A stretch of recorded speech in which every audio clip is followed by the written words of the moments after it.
and the others dealt with the assassins sent by Graham. Though she initially intended to eliminate them all, she ultimately held back at Ladisner's persuasion. Meanwhile, Yoru discovered through investigation that the surveillance cameras monitoring the city were also installed by Graham.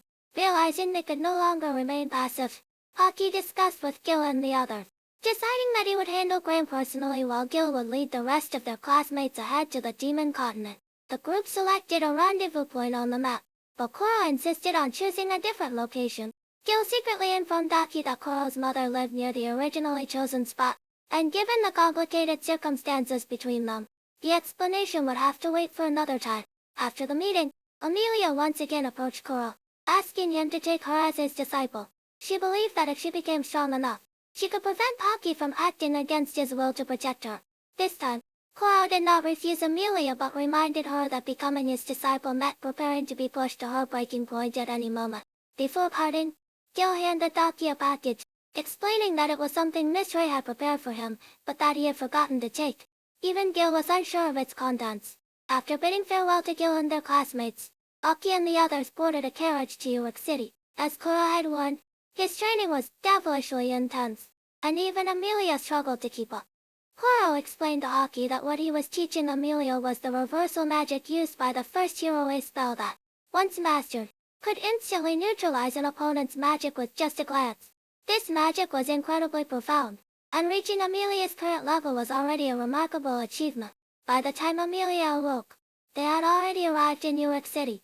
Koro mentioned that he would arrange accommodations and had contacted Ria to act as a guide for Aki and Amelia, suggesting they take the opportunity to explore the city. Under Ria's guidance, Aki and Amelia wandered through the streets and alleys of York City and soon arrived at the royal palace. It turned out the king had prepared a banquet to welcome them upon hearing of their arrival. Of course, he had another purpose in summoning Aki. He hoped Aki would help eliminate Graham, who was plotting to usurp the throne. In return, the king promised to ensure their safety during their stay on the Beastman continent. Aki was surprised that even the king wanted Graham dealt with, but he did not accept the request, stating that he did not need protection from someone weaker than himself. These words displeased the Beastman Knight captain, who asked the king for permission to face Aki in a one-on-one duel. To prove his point, Aki accepted the duel challenge. Just as he had claimed, the knight captain was no match for him and was quickly defeated. Seeing this, the king said nothing more but mocked Amelia for falling in love with a human whose lifespan was so much shorter than her own before leaving. The king's words made Amelia realize that Aki would one day leave this world before her. Saddened, she hugged Aki and said that when that day came, she would follow him. Comforted by Aki, Amelia soon regained her spirits. However, she was still annoyed that Aki spent all his time reading books as soon as they returned to their lodging. Koro remarked that Aki's constant dedication to learning reminded him of an old acquaintance. When Aki asked for the name, he was surprised to learn it was Miss Ray.